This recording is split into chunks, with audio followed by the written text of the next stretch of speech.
Anong atin po? Ay, buti nagbukas na kayo. Nag-send kasi ako ng 1,020. Sarado pala kayo. Dapat nag-abiso kasi kayo ng magsarado kayo. Alam mo naman na sanay na kami magpasok dito ng Gcash sa inyo. Ay, saglit lang po. I-check ko lang. At saka, bakit naman kailangan ko magpaalam sa inyo? May lakad nga po kami. Nag-staycation kami noong isang gabi. Grabe ang pagod ko na yung nakikilang beses na bumalik dito sa tindahan niyo. Eh, ang kaso na siya na yung pira.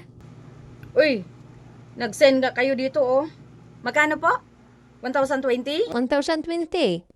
Grabe naman din kayo mag-send. Ang nakalagay, oh. 4:26 AM. Ayan, oh. 1,020. Madaling araw po yun. Talagang sarado naman ang tindahan namin. Ito, naka-record na.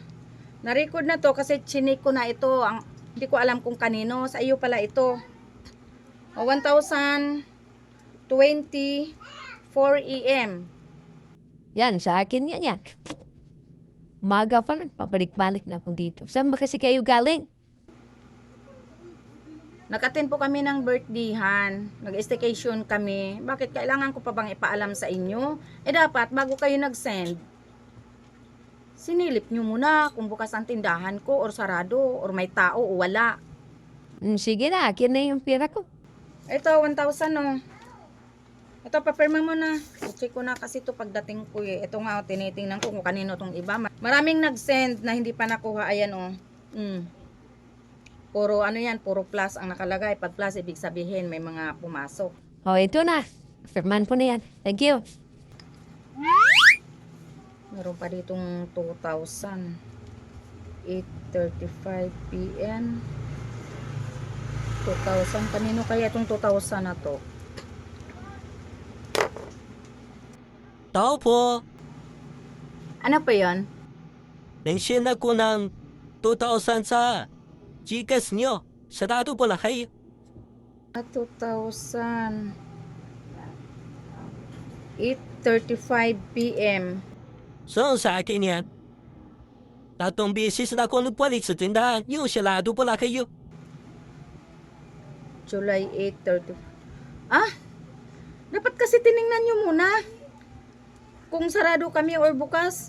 Patingin ako ng ano mo, reference number. 6505. O, ito, nirecord ko na nga to eh. O, 6505. O, 2,000 o. O, ito, tiningnan ko na to.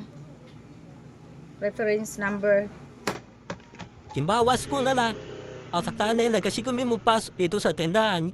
Wala kasi kami ibang inasukan ng Gcash namin. Dito lang talaga sa tindahan. Ay, pasensya na po kasi sarado kasi talaga kami isang gabi at saka hanggang kahapon, kagabi lang kami umuwi.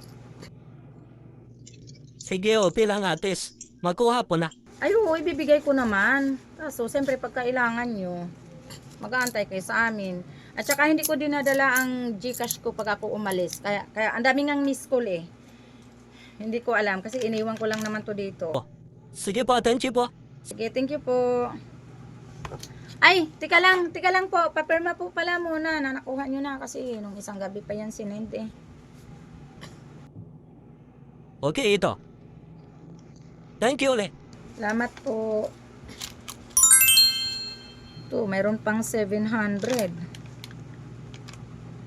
700, may 1,000, may 5,000. Diyos ko, ang daming nag-send.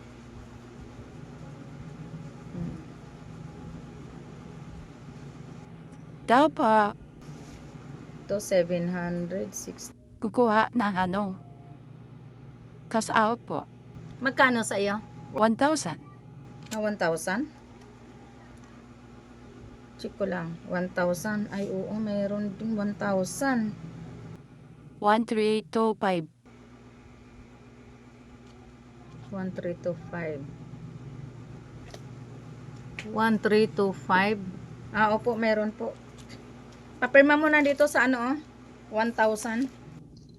Sarado pala kayo kahapon.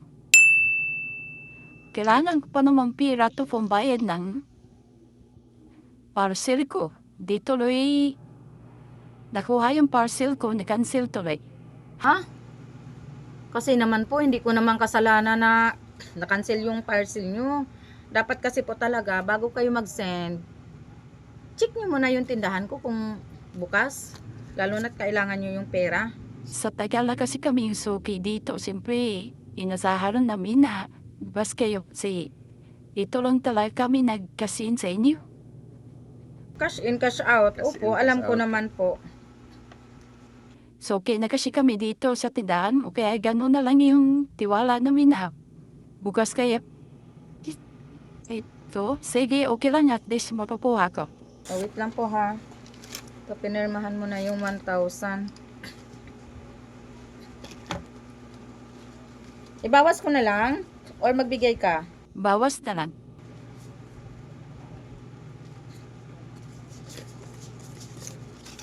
Ito po, 900. Ito po, 900. 980 po, ito po. Oh. Thank you. Salamat po, pasensya na po kayo. Marami pang nagsisend guys. Ayan, tingnan nyo. Oh. Anda, puro ano, pag nakalagay dito, puro plus. Maraming nagsend sa amin dito ng pera na sarado kami na isang gabi at saka isang araw. Kagabi lang kami umuwi. So, marami pa akong inaantay na mga customer na magki-claim. Ni-record ko na dito sa ano, sa listahan ko. Para ready pag dumating sila. Ang daming nagsend eh. Yung iba hindi pa nakuha.